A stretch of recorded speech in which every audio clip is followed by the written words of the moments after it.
کہ کوئی خدا ہی نہیں. یہ اور بات ہے کہ ایک ہے، دو ہے، کون ہے، اس پر الگ بحث. لیکن جن لوگوں نے کہا ہے ہی نہیں، تو مجھے تعجب ہوتا ہے کہ آخر عقل تمہاری ہے یا نہیں.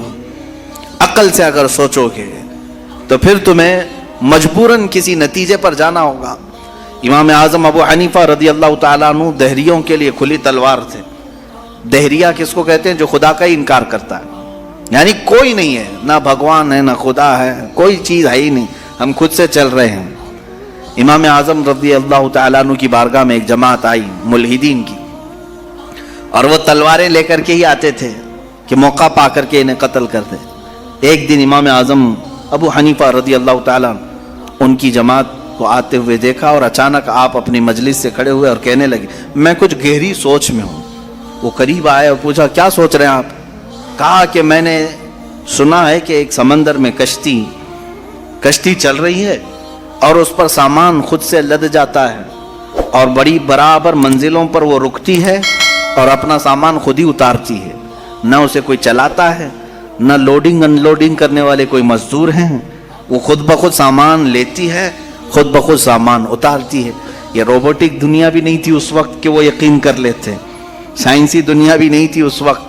تو ان دہریوں نے کہا کیا مذاق کر رہے ہیں آپ کہ سمندر میں کشتی بغیر ملاح کے، بغیر کیپٹن کے چل رہی ہے اور خود سامان لوڈ کر رہی، اتار رہی ہے، ہمارے ساتھ مذاق کر رہے ہیں آپ؟ ہم عقل والے لوگ ہیں، آپ کی اس بات پر کوئی بیوقوفی یقین کر سکے گا؟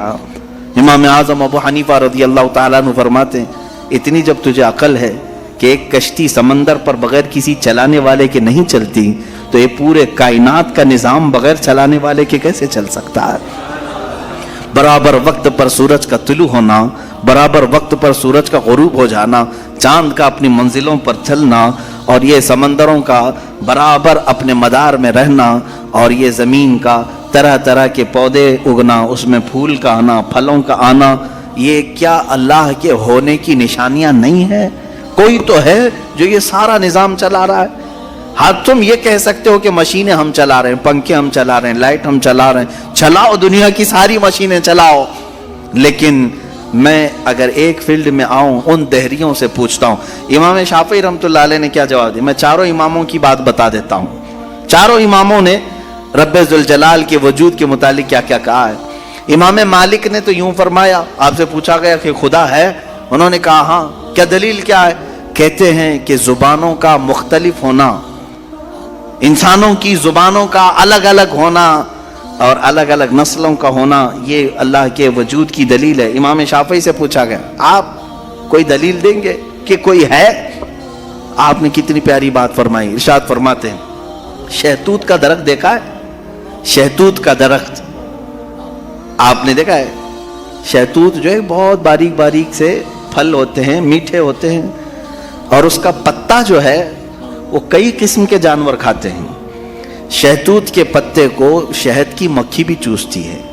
شہتوت کے پتے کو گائے بکریاں بھی کھاتی ہیں، ہرن بھی کھاتی ہے.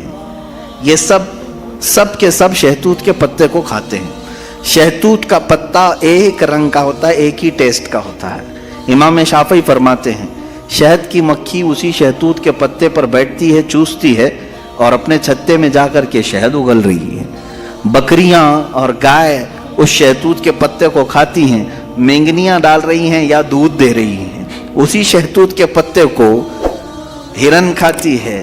ہرن نافع پیدا کرتی ہے، جو مشک کی طرح ایک نافع ہوتا ہے، نہایت ہی اچھی خوشبو اس کے اندر آتی ہے. امام شافعی فرماتے ہیں ایک شہتوت کا پتا بکری میں جائے تو الگ اثر کرے، شہد کی مکھی میں جائے تو الگ اثر کرے، گائے میں جائے اور ہرن میں جائے تو الگ اثر کرے. آخر ایک شہتوت کے پتے سے نافع، دودھ اور شہد بناتا کون ہے؟ بناتا کون ہے؟